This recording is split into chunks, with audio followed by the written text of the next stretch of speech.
Hello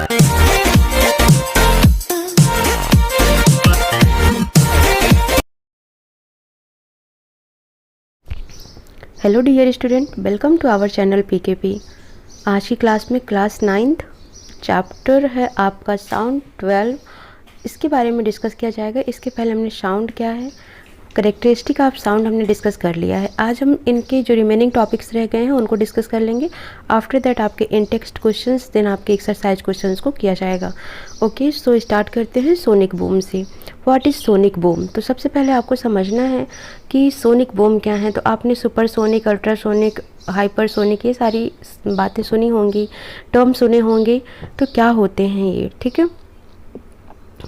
sonic boom वो होता है जैसे कभी कभी आपने किसी एयरक्राफ्ट की, किसी रॉकेट्स की बहुत हाई स्पीड में साउंड सुनी होगी। मतलब एक तरीके से वो नॉइज़ होता है, जैसे कि अगर वो इतनी तेज़ आवाज़ में जाता है कि वहाँ आसपास जो है शॉक वेव जनरेट हो जाता है हवा में, ठीक है। तो उसे ही सोनिक बूम बोला जाता है। तो आप इसको कैसे डिफाइन करेंगे? Some aircraft, bullets, rockets extra have supersonic speed. Supersonic refers to the speed of an object which is greater than the speed of sound, and it produced extremely loud sound waves called shock waves in air. समझ आया आपको supersonic क्या होता है? तो supersonic वो होता है जिसमें किसी भी ऑब्जेक्ट की स्पीड इतनी ज़्यादा होती है, वो स्पीड ऑफ साउंड से भी ज़्यादा होती है। Speed of object is much greater than the speed of sound, that refer as a supersonic. और इसमें हमें बहुत ही ज़्यादा तेज़ आवाज़ सुनाई देती है जिससे एयर में शॉक वेव पैदा हो जाती है। Sonic boom is an explosive noise caused by shock wave. इन शॉक वेव की वजह से सोनिक बूम जनरेट होता है। It emits tremendous sound energy which can shatter the glass panes of window. ठीक है, तो इतना ज़्यादा इनका नॉइज होता है, इतना ज़्यादा इनका साउंड होता है कि अगर हम ग्लास को देखते हैं तो ग्लास भी हमारा क्या होता है, ब्रेक हो जाता है विंडो का। क्लियर? जैसे अब अभी हमने पढ़ा था रिफ्लेक्शन ऑफ लाइट के बारे में, तो ऐसे ही रिफ्लेक्शन ऑफ साउंड भी होता है। ये सरफेस से टकराकर फिर रिफ्लेक्ट हो जाता है। तो रिफ्लेक्शन का मतलब ही होता है बाउंसिंग बैक, ठीक है, चाहे वो लाइट हो या फिर साउंड हो। रिफ्लेक्शन वर्ड का ही मतलब हो जाता है bouncing back of sound, bouncing back of light. Okay, तो यहाँ पर हम साउंड की बात कर रहे हैं तो हम बोलेंगे bouncing back of light, bouncing back of sound from harder surface.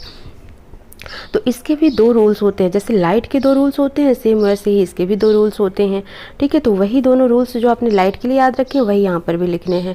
तो रिफ्लेक्शन ऑफ साउंड में हम ये नोट कर लेते हैं, like light, sound also bounce back when it falls on a hard surface. It is called reflection of sound. The law of reflection of light are obeyed during reflection of sound. Okay, there are two rules. First is the incident sound wave, the reflected sound wave and normal at the point of incident lie in the same plane. जैसे आपने light के लिए पढ़ा था incident wave, reflective wave and normal is same plane, तो आप यहाँ पर भी इनको पढ़ेंगे। Incident sound wave, reflected sound wave and normal at the point of incident lie in the same plane. Second, angle of reflection of sound is always equal to the angle of incident of sound. अब जैसे ये है angle of incident, ये normal plane है, तो जितने degree से ये इंसिडेंट कर रहा है, मान लो 30 डिग्री से इंसिडेंट कर रहा है ये, तो उतने ही डिग्री से रिफ्लेक्ट भी होगा 30 डिग्री से, ठीक है। तो वही बोला जा रहा है कि angle of reflection of sound is always equal to the angle of incident of sound. Okay, I hope आपको रिफ्लेक्शन ऑफ साउंड भी समझ आ गया होगा। जब रिफ्लेक्शन होता है तो यहाँ पर एक टर्म होता है इको का और एक टर्म होता है रिवर्बरेशन का।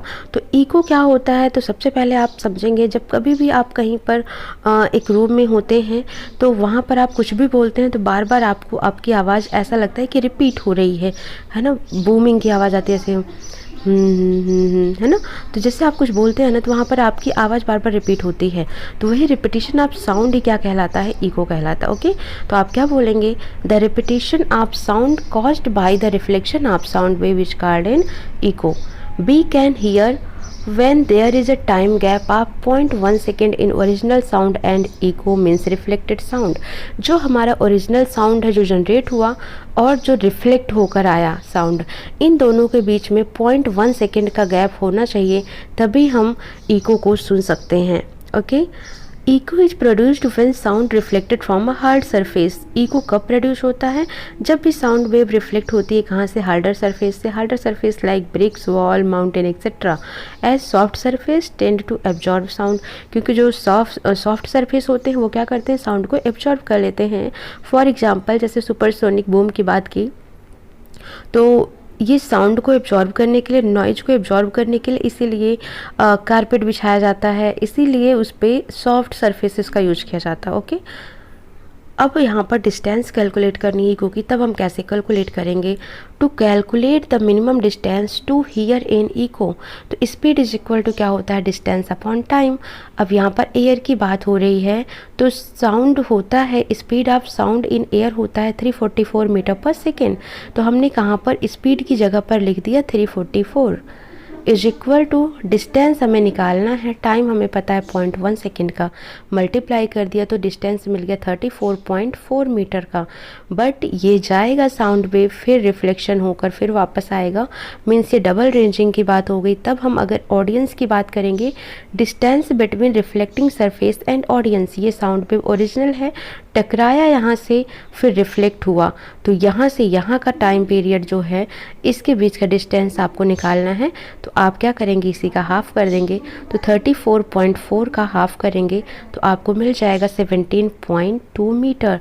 तो ये याद रखना है आपको। क्वेश्चंस कभी कभी 1 मार्क्स का भी पूछा जाता है कि जो इको का डिस्टेंस होता है, इको को सुनने का जो डिस्टेंस होता है वो मिनिमम कितना होता है? तो 17.2 मीटर होता है, याद रखना आप। Rolling of thunder is due to multiple reflection of sound of thunder from a number of reflecting surface such as cloud and the earth. Rolling of thunder is due to multiple reflection of sound of thunder. ठीक है, क्योंकि बहुत सारी जो sound हैं वो reflect होती हैं सेम टाइम पर। जब हम देखते हैं ना कि बिजली कड़क रही है तो बहुत सारी आवाज़ सुनाई देती है, तो वहाँ पर यही है कि वो अर्थ से, क्लाउड से बार बार रिफ्लेक्शन हो रहा है और वहाँ पर maximum many multiple reflection of sound है, जिसकी वजह से रोलिंग ऑफ थंडर होता है। अब इको हमने पढ़ लिया। रिवर्बरेशन क्या होता है? The persistence of sound in a big hall due to repeated reflection of sound from the wall, ceiling, floor of the hall is called reverberation. Persistence of sound in a big hall, खाली कमरा होता है, वहाँ पर अगर आप बोलते हैं तो वहाँ पर आपको आपकी आवाज़ गूंजती हुई सुनाई देती है, उसे ही रिवर्बरेशन बोला जाता है। If it is too long sound become blurred, distorted and confusing. ठीक है, अगर ये बहुत लंबा होता है तो वहाँ पर साउंड हमें डिस्टॉर्टेड सुनाई देता है।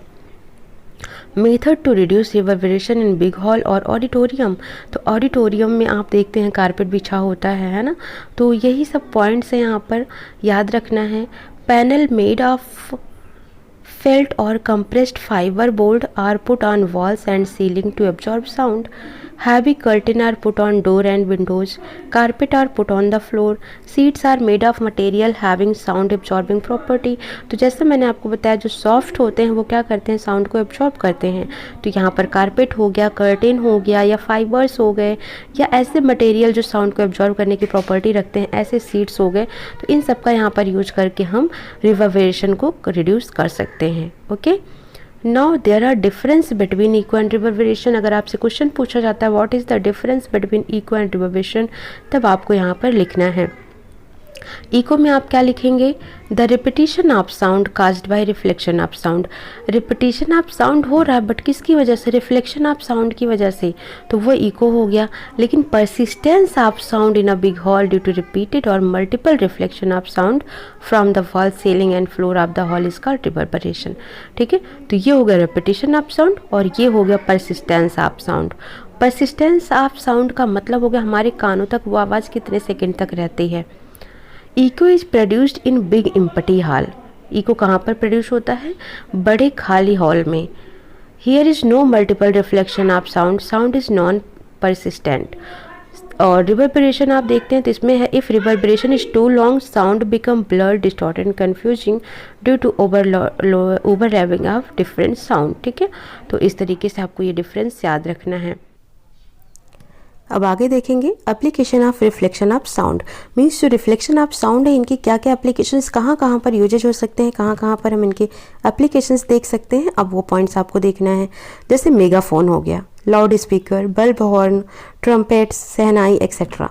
तो इन सब में आपको पता है किसकी बात हो रही है, साउंड की बात हो रही है। मेगाफोन हो गया, लाउड स्पीकर हो गया, हॉर्न हो गया, ट्रम्पेट्स हो गया, शहनाई। तो इनमें मेनली किसका रोल हो रहा है, साउंड का, है ना।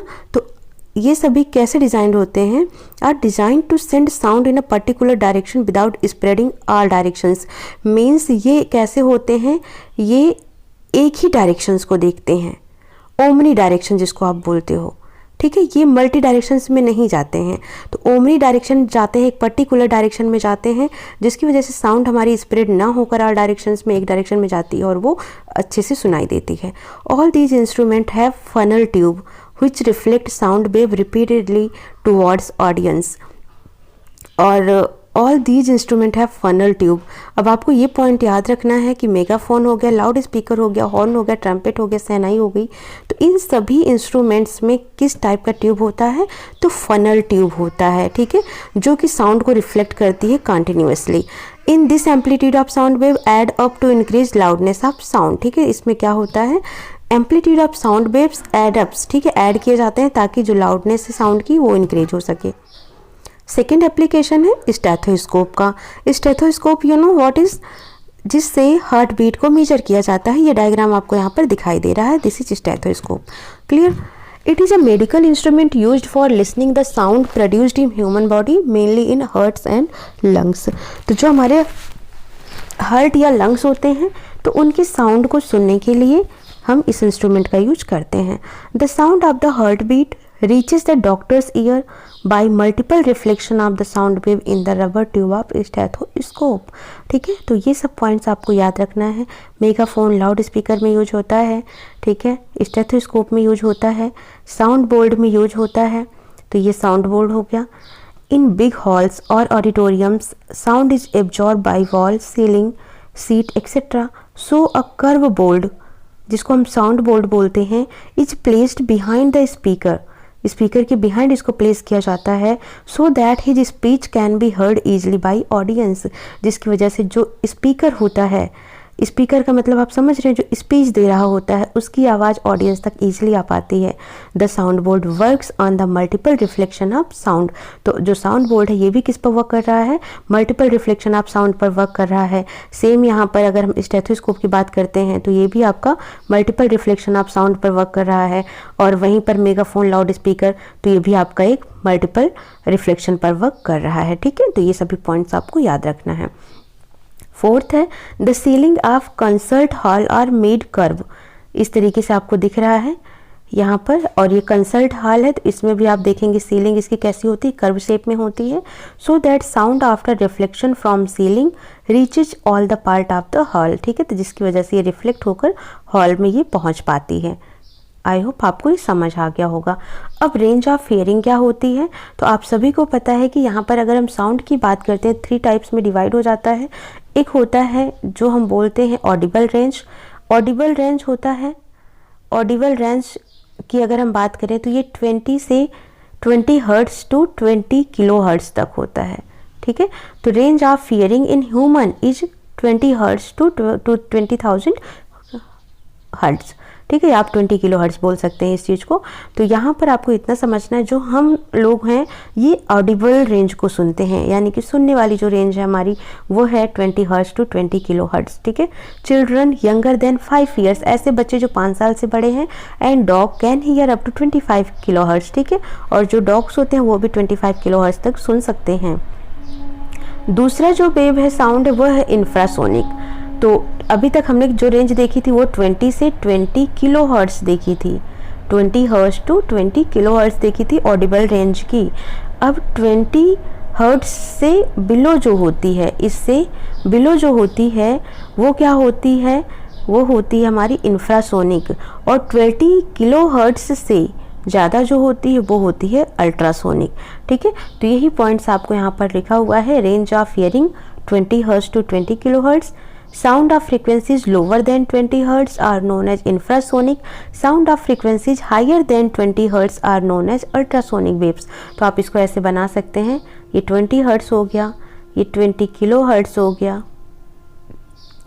20 किलो हर्ट्स से जब ज़्यादा होगा, जब इससे ज़्यादा होगा ये अल्ट्रासोनिक हो गया। क्लियर। जब 20 हर्ट्स से कम हो गया तो ये इंफ्रासोनिक हो गया, और इन दोनों के बीच में जो है तो ये आपका हो जाएगा Audible range.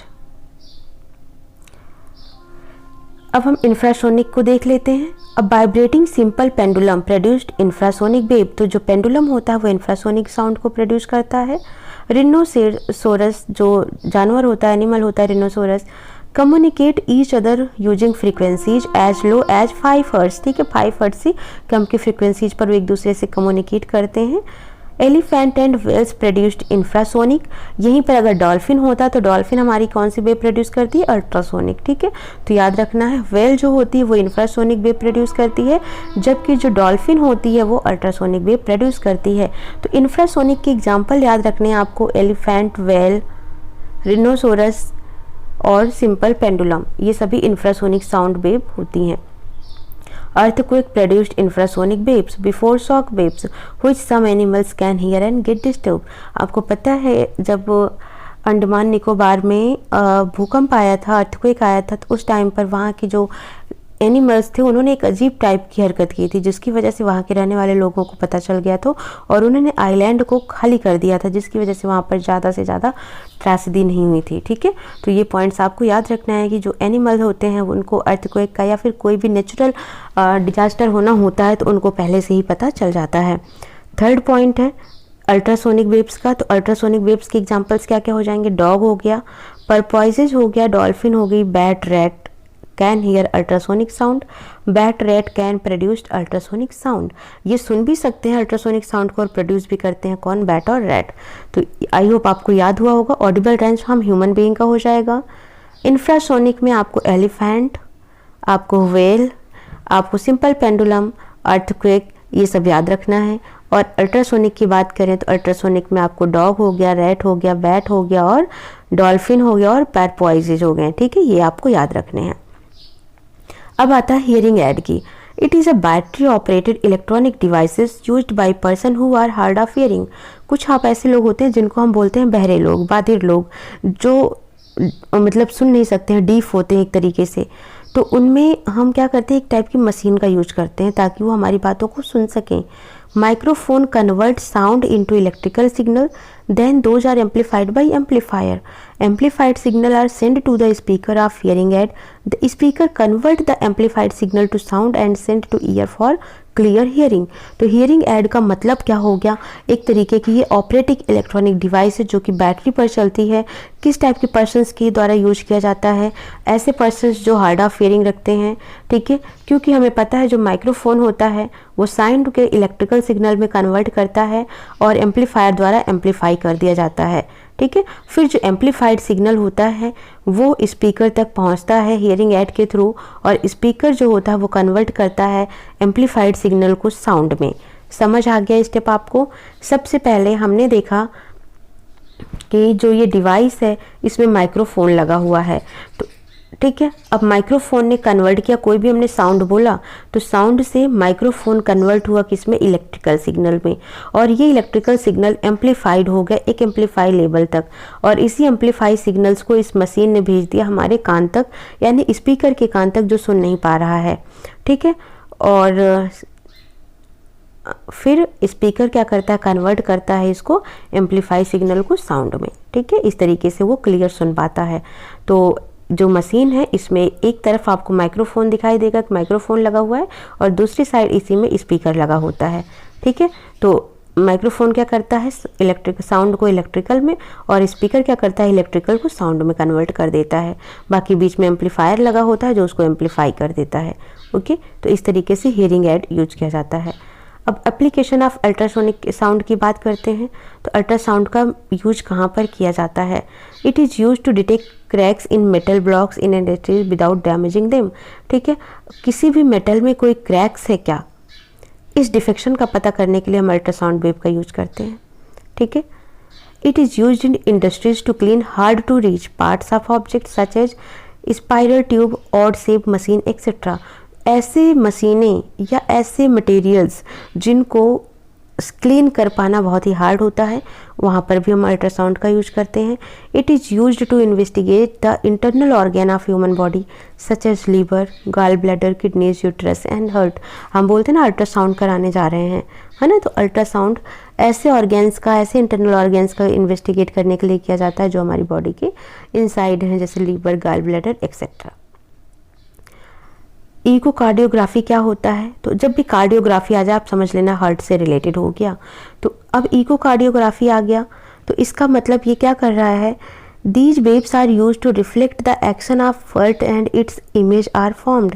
This technique is called echocardiography. Echocardiography के थ्रू हम हार्ट के एक्शंस को देखते हैं कि वो क्या एक्शन कर रहा है और क्या परफॉर्म कर रहा है। अल्ट्रासोनोग्राफी ये यूज करते हैं प्रेगनेंसी वगैरह में, ठीक है, या इंटरनल बॉडी को चेकअप करने में। The technique of obtaining picture of internal organ of the body by using echoes of ultrasound wave is called ultrasonography. Ultrasound is used to split tiny stone in kidney into fine grain, ठीक है। Ultrasound का use कहाँ पर किया जाता है? जो टिनी stone होते हैं किडनी में उनको फाइन ग्रेन्स में कन्वर्ट करने में भी अल्ट्रासाउंड का यूज किया जाता है। तो इस तरीके से यूज ऑफ अल्ट्रासाउंड आपको याद रखना है कहाँ कहाँ पर किया जाता है। सो आप बताएंगे सबसे पहले कि मेटल में अगर क्रैक है उसके डिफेक्शन का पता करने के लिए, ऐसे ऑब्जेक्ट जहाँ पर क्लीन करना डिफ़िकल्ट हो रहा है वहाँ पर, या फिर जो हमारी बॉडी के इंटरनल ऑर्गन हैं उनकी इन्वेस्टिगेट में, या फिर हार्ट के फंक्शंस को देखने के लिए, बॉडी के इंटरनल पार्ट के फंक्शंस को देखने के लिए, या स्टोन जो किडनी में है उसको फाइन ग्रेन में कन्वर्ट करने के लिए। तो यहाँ पर अल्ट्रासाउंड का यूज किया जाता है। ओके, आपको समझ आ गया होगा। और इसी अल्ट्रासाउंड के फंक्शन पर वर्क करता है सोनार। सोनार का फुल फॉर्म होता है साउंड नेविगेशन एंड रेंजिंग, ठीक है। तो इस तरीके से याद रखना आपको, साउंड नेविगेशन एंड रेंजिंग, ठीक है। तो इसमें क्या होता है, जैसे आपको ये बोट या शिप दिखाई दे रही है, तो इसके वाटर के सरफेस पर आप यहाँ देखेंगे डिटेक्टर लगा होता है और ट्रांसमीटर लगा होता है, ठीक है। जो ट्रांसमीटर होता है वो सिग्नल को ट्रांसमिट करता है, और जो डिटेक्टर होता है फिर वहाँ पर वो वापस जाता है और डिटेक्ट करता है कि क्या यहाँ समुद्र की गहराई में, ये अंडर द सी, यहाँ पर क्या कोई ऑब्जेक्ट है क्या। इसका पता लगाने के लिए ही सोनार का यूज किया जाता है। ओके, तो sonar is a device which is use to find distance, directions and speed of under water object. Water में, अंडर वाटर में कोई ऑब्जेक्ट है उसका डिस्टेंस कितना है, डायरेक्शंस क्या है, स्पीड क्या है, इसका पता करने के लिए सोनार का यूज किया जाता है। सोनार ट्रांसमिट भी कर सकता है, रिसेप्ट भी कर सकता है, तो इसीलिए हम कहते हैं sonar consist of a transmitter and a receptor और detector and installed at the bottom of a ship. Ship के बॉटम में इसको इंस्टॉल किया जाता है। The transmitter produced and transmit ultrasonic waves. ये अल्ट्रासोनिक वेव को जनरेट करती है और ट्रांसमिट करती है। These waves travel through water and after striking the object on the bottom of sea are reflected back and receive by the detector. ये transmit किए जाते हैं, ऑब्जेक्ट से टकराता है, रिफ्लेक्ट होता है और डिटेक्टर के पास वापस रिफ्लेक्ट होकर आ जाता है। These reflect waves are converted into electrical signals। और ये रिफ्लेक्टेड वेव किस में कन्वर्ट होते हैं? इलेक्ट्रिकल सिग्नल में कन्वर्ट हो जाते हैं डिटेक्टर के द्वारा। The sonar device measure the time taken by ultrasound waves to travel from ship to bottom of sea and back to ship। जो सोनार डिवाइस है ये मेजर कर लेता है टाइम को कि कितना टाइम लगा है इस अल्ट्रासाउंड वेव को ट्रेवल करने में, यानी ship to bottom of sea and back to ship. Ship से समुद्र की गहराई तक जाने में और वापस आने में उसको कितना टाइम लगा है, इस टाइम को ये सोनार डिवाइस डिटेक्ट कर लेती है। Half of this time gives the time take by the ultrasound wave from ship to bottom. Let the time interval between transmission and reception of ultrasound signal is T. मान लो time हमने देख लिया कि क्या है, टी है। Speed of sound को हम वी से रिप्रेजेंट करेंगे, तो डिस्टेंस ट्रेवल्ड बाई क्या हो जाएगा? 2d हो जाएगा, क्योंकि एक बार यहाँ पर जाना फिर रिफ्लेक्शन होना, तो d प्लस डी कितना हो गया? 2d हो गया। तो अगर हम टोटल डिस्टेंस की बात करें तो हमारा जो वेलोसिटी होता है v is equal to distance is equal to velocity is equal to distance by time होता है, और डिस्टेंस कितना है? 2d है, तो 2d is equal to v into T हो जाएगा। ये फार्मूला आपको याद रखना है। This is called echo ranging. Echo ranging, ये फार्मूला आपको याद रखना है। The sonar is use to find the depth of sea. Use कहाँ पर किया जाता है सोनार का? तो find the depth of sea, to locate under water hills, valleys, submarines, iceberg and sunken ship etcetera, ठीक है। इन सब की जगह पर यहाँ पर हम सोनार का यूज करते हैं। Bats fly in the dark night, जो बैट्स होती हैं वो डार्क नाइट में भी फ्लाई कर सकते हैं। क्यों? क्योंकि वो अल्ट्रासोनिक वेव्स को इमिट करते हैं। which are reflected from the obstacle और प्रे, जो कि उनके शिकारी तक जाता है और रिफ्लेक्ट होता है and return to bat's ear, और बैट के कानों तक वापस आता है। The nature of reflection tells the bat where the obstacle और prey is and what is it like, ठीक है। और जो ये रिफ्लेक्शन होता है यही बताता है बैट को कि प्रे कहाँ पर है, कितनी दूरी पर है और किस टाइप का है, ठीक है। तो ये आज का हमारा टॉपिक ख़त्म हो जाता है, स्ट्रक्चर ऑफ ह्यूमन ईयर। हम इसको एक्सरसाइज में देख लेंगे, ठीक है। सो कंप्लीट हो जाता है आपका। नेक्स्ट सेशन में हम देखेंगे इन text question answer, then exercise को। और अगर आपको नहीं समझ आता है कुछ तो आप कमेंट सेक्शन में करें और मैसेज कर दें, ठीक है। बाकी मैं पूरी कोशिश करूँगी कि हर चीज़ आपको अच्छे से क्लियर हो जाए। सो मिलते हैं नेक्स्ट सेशन में, पर वीडियो को लाइक शेयर सब्सक्राइब करना नहीं भूलना please, okay. So thank you for watching, bye bye, take care.